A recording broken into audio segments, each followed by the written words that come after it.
Bill Gates said, "I will always choose a lazy person to do a difficult job because a lazy person will find an easy way to do it." What's a real-life example of this? It took me like 3 months, but I automated a data pipeline to extract data, clean it up, and spit it out in an Excel or PDF format to one of our clients. I walked over to shoot the shit with the lady who handles my client and gives me tasks, and she told me we make $40K off them every month for that automated job. Fuck, I need to go start my own business. As a developer at least, it's quite common that everything you create at work belongs to the company. So make sure your script doesn't belong to them before you try and start a business with it. Take this guy's word. My wife's best friend's husband is an engineer. He worked for a company making industrial machines. He decided to go start a company of his own. Asked a lawyer, and the lawyer said it should be no problem. 6 months down the road, he got served a court order to shut down because he was using IP from his previous job. Ended up going to court and got wiped out. Hundreds of thousands of dollars penalty, future salary garnishment, the whole works.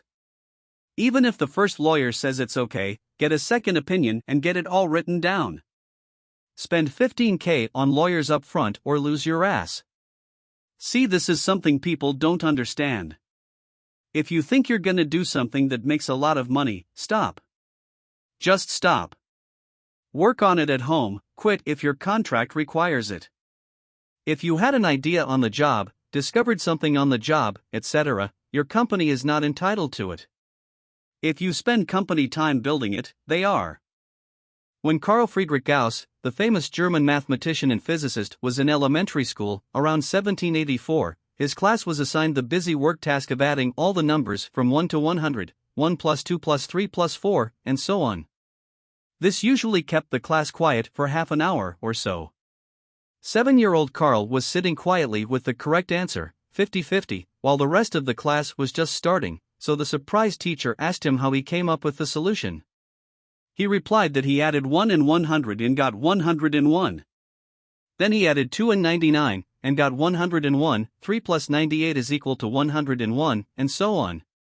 He realized there was a pattern of 50 pairs of numbers with each pair adding up to 101. And 50 times 101 is equal to 5050. I wish I had this gift to be inquisitive about number patterns. I don't trust or follow my instincts enough in maths. When I was in college, I had a job at an Italian fast food place with a reputation for its breadsticks. They came in frozen and needed a bit to thaw, so we'd take a giant 3x4-foot aluminum baking sheet, spread them out in a single layer with no spaces and cover it with a plastic bag, then leave it sit in the walk-in overnight. The next day you'd have to get a pair of tongs and move each stick to a new tray, turning them over, then cover the new tray with the bag and let them sit on racks for a couple of hours before brushing on the garlic butter sauce. This was tedious enough that you'd usually be ready to brush the butter on the first tray as soon as you turned the last tray. I was given this task for the first time one morning and just did not want to deal with it. I realized if I put the second tray upside down on top of the first one, then turned it over and took the first tray out, I got exactly the same results. Blew the boss's mind when I did the 3-hour job in about 15 minutes. I was given a 5 cents per hour raise. Ah, yes. 5 pence seems adequate for saving 3 hours each time faced with tears of joy. I was once set to test a certain piece of equipment on a ship. The test involved attaching the unit to a reader, then run loads of command line commands. Then, one would have to make a copy of all the text, copy it into Word and save it as a real crappy looking report. There was hundreds of units, and they needed to be tested several times a year. We did about 20 to 30 a day. It would take several weeks to finish. I didn't know coding at the time, but always wanted to learn it. Within 2 months, I had made a program, even with a GUI, to spot faults with ease, instead of having to actually read the reports. The program could read 3 units at a time, and would automatically create a smooth PDF report and save it on our server, named with serial number and date. The job was now to attach 3 units, then wait for about 3 minutes, detach and attach new ones. Basically 30 seconds work, 3 minutes break. I could now test all units in a day, though I would typically spread it out over a couple more days. When I left the company, I left the program on the test computer. I got an email from an ex-colleague a few months later, saying they were using the program on several ships now. There wasn't any manual for the program, of course, but it was so straightforward that it wasn't needed. An older company had a person dedicated to data entry, which boiled down to copying and pasting portions of data from text files into spreadsheet and formatting into a report. The person originally doing this job spent a full 40+ hours/week doing it, but was not very computer literate. When they retired, the company hired someone with actual skills. The new hire convinced management to let her work remotely after getting up to speed on the job. The first week at home was spent automating the entire job. The remainder of their multi-year tenure with the company was spent doing whatever they wanted, save the 10 to 15 minutes weekly to run their program and to answer the odd email here and there. All while getting paid full salary and benefits.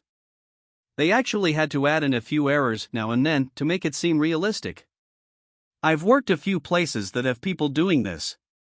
Usually when they retire, the job is given to some younger person that figures out how to do it in 10 minutes on top of the rest of their normal job. I had a manager in my 20s who detested the fact I turned a 2-hour process into a 15-minute process. It exposed how much lazier he was compared to me, because when the higher-ups learned from other people at my level that I created the program, they took me aside and told me he took credit for it. They asked me how I felt about that. I told them what decisions they make regarding the manager's character is their decision.